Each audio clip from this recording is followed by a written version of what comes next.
2026 সালের ডিসেম্বরে স্বর্ণের দাম পৌঁছাতে পারে প্রতি আউন্স $5,000। সম্প্রতি এমনই পূর্বাভাস ছিল গোল্ডম্যান স্যাক্সের। সংস্থাটির মতে কেন্দ্রীয় ব্যাংকের রেকর্ড ক্রয়, ইটিএফ বিনিয়োগ বৃদ্ধি আর বিশ্বব্যাপী ভূরাজনৈতিক অস্থিরতাই এই উত্থানের প্রধান চালিকা শক্তি। এছাড়া ওয়ার্ল্ড গোল্ড কাউন্সিলের তথ্য মতে প্রযুক্তির উৎকর্ষে স্বর্ণে বিনিয়োগ সহজ হয়েছে, যার ফলে বৈশ্বিক চাহিদা বাড়ছে। রয়টার্সের এক প্রতিবেদনেও বলা হয়েছে 2026 সালে গড় দাম হতে পারে $4,400, যা সর্বোচ্চ পৌঁছাতে পারে 5,000-এ। রয়টার্স আরও বলছে, বিনিয়োগ চাহিদা আরও 14% বাড়লে এই অনুমান বাস্তবে দেখা যাবে। তবে এ নিয়ে ভিন্ন মতামতও রয়েছে। অনেক বিশ্লেষক মনে করেন মার্কিন অর্থনীতি স্থিতিশীল হলে ডলার সূচক বাড়তে পারে, আর এতে যুক্তরাষ্ট্রের কেন্দ্রীয় ব্যাংক বাড়াতে পারে সুদ হারও।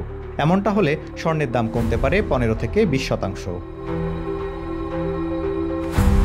আবার ডলার শক্তিশালী হলে দুর্বল হয় স্বর্ণ। তবুও দীর্ঘমেয়াদে স্বর্ণের ভিত্তি এখনও দৃঢ়। ফলে বিনিয়োগ কতটা নিরাপদ সে নিয়ে এখন চলছে নানা রকম বিশ্লেষণ। এর পেছনে বড় কারণ স্বর্ণে বাড়ছে প্রাতিষ্ঠানিক বিনিয়োগ, বিশেষ করে চীন ও ভারতের বাজারে। অর্থনৈতিক অনিশ্চয়তা, মূল্যস্ফীতি, শ্রমবাজারের চাপ সব মিলিয়ে স্বর্ণ এখন বিনিয়োগের তালিকায় পছন্দের শীর্ষে। বিশেষজ্ঞদের মতে বৈশ্বিক অর্থনীতি যত দুর্বল থাকবে স্বর্ণ ততই শক্তিশালী হবে। বাংলাদেশ সহ দক্ষিণ এশিয়ায় এখন উৎসবের মৌসুম। তবে অতিরিক্ত দামের কারণে সাধারণ ক্রেতার চাহিদা কিছুটা কমেছে। তবুও যারা দীর্ঘমেয়াদের দিকে তাকিয়ে, তাদের কাছে স্বর্ণ এখনও সেরা বিনিয়োগ মাধ্যম।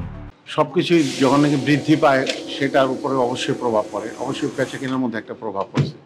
একে তো স্বর্ণের দাম বৃদ্ধি এবং লোকজনের রিকোয়ারমেন্ট যেরকম থাকে, হয়তো আপনার দরকার 4 ভরি বা 5 ভরি, সেখানে আপনি 2 ভরি দিয়ে হয়তো কাজ চালাবেন। বা অনেকে কিন্তু অ্যাভয়েডও করতেছে এখন অনেকটা, যে থাক আপাতত স্বর্ণের দরকার নেই আমাদের। সাধারণত এই সময় বেচা কিনা হয়, কারণ নভেম্বর ডিসেম্বরে বিয়ে থাকে, জানুয়ারিতে বিয়ে থাকে, তো সবাই তো একটা প্রিপারেশন নিয়ে থাকে আগে থেকেই প্রোডাক্টটা কেনার জন্য বা বানানোর জন্য অর্ডার দিয়ে। কিন্তু এখন তো ঠিক সেরকম কিছু হচ্ছে না। স্বর্ণের দাম ওঠানামা করলেও স্বর্ণের ঝলক চিরকাল স্থায়ী। বাজার অস্থিরতা যাই হোক, দীর্ঘমেয়াদে স্বর্ণ এখনও অর্থনীতির সবচেয়ে দৃঢ় আশ্রয়। দেশে স্বর্ণের ভরি 2,17,000 ছাড়ালেও ক্ষুদ্র ব্যবসায়ীদের মতে স্বর্ণই আগামী দিনের নিরাপদ সঞ্চয়। তবে স্বর্ণতে কোনো লস নাই। আজকের সঞ্চয় আগামী দিনের সম্পদ। মানুষ স্বর্ণতে কোনো লস নাই। 1 মাস আগে যারা গোল্ড কিনছে তারা এখন লাভবান, আর যারা 1 বছর আগে কিনছে তারা তো আরও লাভবান।